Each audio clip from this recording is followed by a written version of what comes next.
Hello friends, welcome to my YouTube channel. तो आज हम पढ़ेंगे द फीमेल रिप्रोडक्टिव सिस्टम से। तो पिछले वीडियो में हमने पढ़ा था द मेल रिप्रोडक्टिव सिस्टम। अगर आपने वो वीडियो नहीं देखा है तो प्लीज़ देख लीजिएगा। और चलिए आज का वीडियो हम स्टार्ट करते हैं। फीमेल रिप्रोडक्टिव सिस्टम में कई पार्ट्स होते हैं, जैसे pair of ovaries, pair of oviducts, uterus, cervix, vagina और एक्सटर्नल जेनिटेलिया जो लोकेटेड होता है पेल्विक रीजन में, और साथ ही मेमोरी ग्लैंड्स भी। ये सिस्टम काम करता है ओव्यूलेशन, फर्टिलाइजेशन, प्रेगनेंसी, बर्थ और चाइल्ड केयर के प्रोसेस में। ओवरी जो है वो फीमेल गैमेट बनाती है जैसे ओवम, और बहुत सारे स्टेरॉयड हार्मोन्स बनाती है यानी ओवेरियन हार्मोन्स जैसे एस्ट्रोजन, प्रोजेस्टेरॉन। और ये जो ओवरीज है ये लोकेटेड होता है लोअर एब्डोमेन के दोनों साइड में, और ये कनेक्टेड होते हैं पेल्विक वॉल और यूट्रस से लिगामेंट्स के थ्रू। ओवरी का साइज़ होता है 2 से लेके 4 सेंटीमीटर तक लेंथ में, और ये एक थिन एपिथेलियम से कवर्ड होती है। और ओवेरियन स्ट्रोमा 2 पार्ट्स में डिवाइडेड होता है। एक होता है आउटर जोन में पेरिफेरल कॉर्टेक्स और इनर जोन में मेडुला। ये डायग्राम एनसीईआरटी में दिया हुआ है। ये फीमेल पेल्विस का सेक्शनल व्यू है। तो यहाँ आप देख रहे हैं यूट्रस जहाँ बेबी डेवलप होता है, उसके नीचे यूरिनरी ब्लैडर जहाँ यूरिन स्टोर होता है, और उसके नीचे प्यूबिक सिम्फेसिस, ये बोन्स का जॉइंट है जो पेल्विक एरिया में होता है। उसके नीचे यूरिथ्रा, ये यूरिन को बाहर निकालने का रास्ता है। और क्लिटोरिस, ये एक स्मॉल सेंसिटिव पार्ट होता है फीमेल बॉडी के एक्सटर्नल जेनिटल एरिया में। उसके नीचे है labium minora and labium majora, ये स्किन फोल्ड्स होते हैं जो वेजाइना को कवर करते हैं यानी बाहर से प्रोटेक्शन देते हैं। और उसके नीचे वेजाइनल ओरिफिस दिया हुआ है। तो ये वेजाइना का ओपनिंग है जहाँ से बेबी का बर्थ होता है और पीरियड्स का ब्लड निकलता है। और राइट साइड में देखिए सर्विक्स।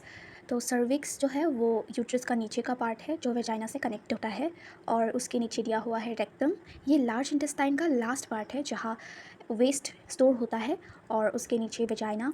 ये एक ट्यूब जैसा स्ट्रक्चर है जहाँ से बेबी बर्थ होता है और पीरियड्स का ब्लड भी निकलता है। और उसके नीचे एनस जहाँ से मतलब वेस्ट बाहर आता है। इस पैराग्राफ में देखिए यहाँ दिया हुआ है कि द ओविडक्ट्स यानी फेलोपियन ट्यूब्स, यूट्रस और वेजाइना, ये सब मिलकर फीमेल रिप्रोडक्टिव ट्रैक्ट बनाती है। और ईच फेलोपियन ट्यूब जो है वो 10 से लेकर 12 सेंटीमीटर तक लॉन्ग होता है, और ये ओवरी के पास से स्टार्ट होती है और यूट्रस तक जाती है। और ओवरी के जो सबसे पास होता है वो होता है इन्फंडिबुलम, और इसका शेप होता है फनल यानी ट्राइंगुलर और कोन शेप्ड। जब ओवरी से एग रिलीज़ होता है तो फिम्ब्रे जो है वो एक छोटी फिंगर लाइक स्ट्रक्चर है जो एग को पकड़ने में मदद करती है। तो इस डायग्राम को अच्छे से देखिए, और इसमें दिया हुआ है ओवेरी जो आप दोनों साइड देख सकते हैं, और ये ओवेरी एग बनाते हैं। उसके बाद फेलोपियन ट्यूब जो एग को ओवेरी से यूट्रस तक ले जाती है, और इसके 3 पार्ट्स होते हैं। एक होता है इन्फंडिबुलम जो ओवेरी के सबसे पास होता है, और इसका शेप होता है फनल यानी ट्राइंगल या फिर कोन। और उसके बाद एम्बुला, यहाँ पर मोस्टली फर्टिलाइजेशन होता है यानी एग और स्पर्म मिलते हैं। और उसके बाद इस्टमस जो यूट्रस का सबसे पास वाला पतला पार्ट होता है। और उसके नीचे दिया हुआ है फिम्ब्रे जो छोटी छोटी फिंगर जैसे प्रोजेक्शंस होते हैं जो एग को कैच करने में मदद करती है। यहाँ यूट्राइन कैविटी जो है ये यूट्रस के अंदर का खाली जगह है, और उसके बाद यूट्राइन फंडस जो है ये यूट्रस का टॉप वाला पार्ट है। यूट्रस के 3 लेयर्स होते हैं, जिसमें सबसे बाहर वाला जो है वो पेरीमेट्रियम है, जो बीच वाला है वो मेयोमेट्रियम जो डिलीवरी में हेल्प करती है, और सबसे अंदर वाली जो है वो एंडोमेट्रियम है जिसमें बेबी अटैच होता है और पीरियड्स के टाइम शेड होती है।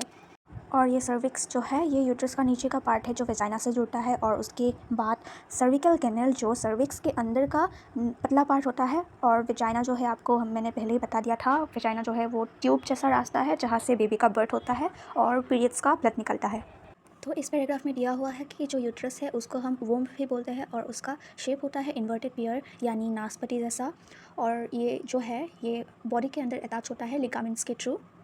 यूट्रस जो है वो वेजाइना में ओपन होता है थ्रू ए नैरो सर्विक्स, और सर्विक्स का जो कैविटी होता है उसे सर्विकल कैनल बोला जाता है जो वेजाइना के साथ जुड़ जाता है, और फिर उसके बाद बर्थ कैनल का फॉर्म होता है।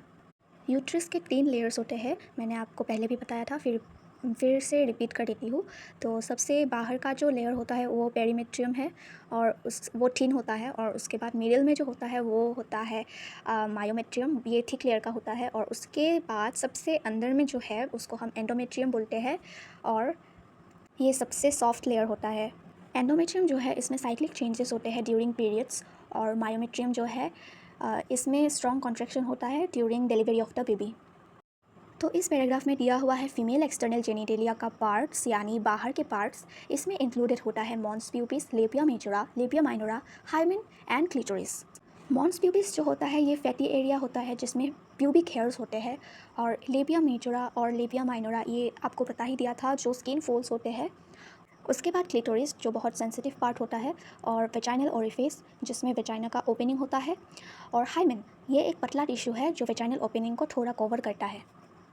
हाइमेन जो है वो टूट जाता है during first intercourse, but hymen कभी कभी बर्थ से ही एब्सेंट होता है या फिर टेम्पॉन यूज़ करने से या sports like cycling, horse riding etcetera इन सब में भी टूट सकता है। हाइमेन का होना या ना होना वर्जिनिटी का प्रूफ नहीं है। ये मेमोरी ग्लैंड का डायग्रामेटिक सेक्शनल व्यू है, इसको आप एक बार गो थ्रू कर लीजिएगा। इसको हम नेक्स्ट पैराग्राफ में डिस्कस करते हैं। चलिए, तो इस पैराग्राफ में दिया हुआ है कि मेमोरी ग्लैंड जो है वो सभी फीमेल्स का कैरेक्टरिस्टिक होता है, और इसमें इंक्लूडेड होता है ए पेयर्ड स्ट्रक्चर ऑफ ब्रीस्ट जो कंटेन करता है ग्लैंडुलर टिश्यू और बहुत सारे फैट्स। मेमोरी लोब जो है ये पूरे ग्लैंड का बड़ा पार्ट है, और हर ब्रीस्ट में 15 से लेकर 20 मेमोरी लोब्स होते हैं, और ये कंटेन करता है क्लस्टर्स ऑफ सेल्स यानी ग्रुप्स ऑफ सेल्स जिसको हम अल्वियोली बोलते हैं। अल्वियोली के सेल्स सिक्रेट करता है मिल्क जो स्टोर्ड होता है अल्वियोली के एक कैविटी में जिसका नाम है ल्यूमेंस। मेमोरी डक्ट जो है मिल्क अल्वियोली से कलेक्ट करके एम्पुला तक ले जाता है। एम्पुला जो है वहाँ पर मिल्क टेम्पोरेरीली स्टोर होता है। उसके बाद है लेक्टिफरस डक्ट जो मिल्क को निपल तक ले जाता है। निपल से बेबी मिल्क सक करता है। उसके बाद जो एडियोला है वो निपल के आसपास का डार्क सर्कुलर एरिया होता है, ये बेबी को निपल लोकेट करने में हेल्प करता है। तो फ्रेंड्स आज के लिए इतना ही, और हम नेक्स्ट पार्ट में कवर करेंगे गेमेटोजेनेसिस। और अगर आपको ये वीडियो अच्छा लगा तो प्लीज़ लाइक, शेयर और कमेंट करना मत भूलिएगा, और चैनल को सब्सक्राइब नहीं किया है तो प्लीज़ सब्सक्राइब ही कर दीजिएगा। तब तक के लिए स्टे ट्यून्ड।